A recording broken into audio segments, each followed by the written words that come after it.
Hindi matutuloy bukas ang pagbabalik operasyon ng mga tren ng Philippine National Railways. Kung bakit, alamin sa ulat on the spot ni Steve Dailisan. Steve?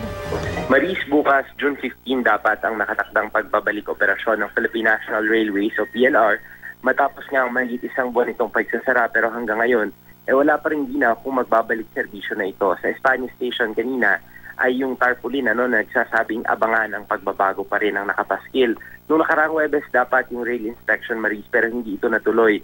Sinubukan natin makipag-ugnayan sa pamunuan ng PNR pero tumanggi naman silang magbigay ng pahayag. Ayon kay DOTC spokesperson Attorney Mig Sagcal, bukas pa lang gagawin ang pag-inspeksyon sa riles matapos ang ginawang pagsasaayos dito. Kailangan masuri kung kumpleto na muli yung mga bars, tail clips at maging rail joints na madalas umanong ninanakaw. Pamumunuan daw ni Transportation and Communications Secretary June Abaya ang inspeksyon para masigurong ligtas na itong daanan muli ng tren. Kung kailan magbubukas, yan ang posibleng i-anunsyo bukas. Pero sa impormasyon mula sa PNR, ay na rin sa DOTC, may mga pagkukumpuni pa rin kailangan gawin hanggang Miyerkules.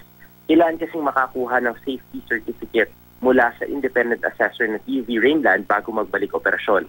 Matatanda ang April 29, tumagilid ang southbound train ng PNR na ikinasugat ng may 50 pasahero.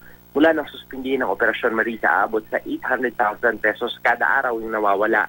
Doon naman sa kita ng tren. Mahigit 70,000 pasahero rin ang apekado dun sa rutang Tutuban, Alabang, Calamba. Pinaka-apekado raw yung mga galing ng Laguna na malaki rin daw ang natitipid sana sa oras at pamasahe sakay ng tren. Narito ang bahagi ng pahayag ni Atty. Mig Sagcal, ang tagapagsalita ng DOTC. Tinarget namin na sana mas maaga natin masimulan muli yung pagtakbo ng PNR. Ngunit siyempre unahin natin palagi yung kaligtasan.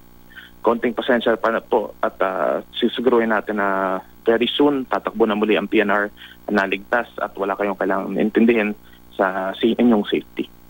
Ayan muna ang latest mula pa rin dito sa Quezon City. Balik sa'yo, Maris. Maraming salamat, Steve Dailisan.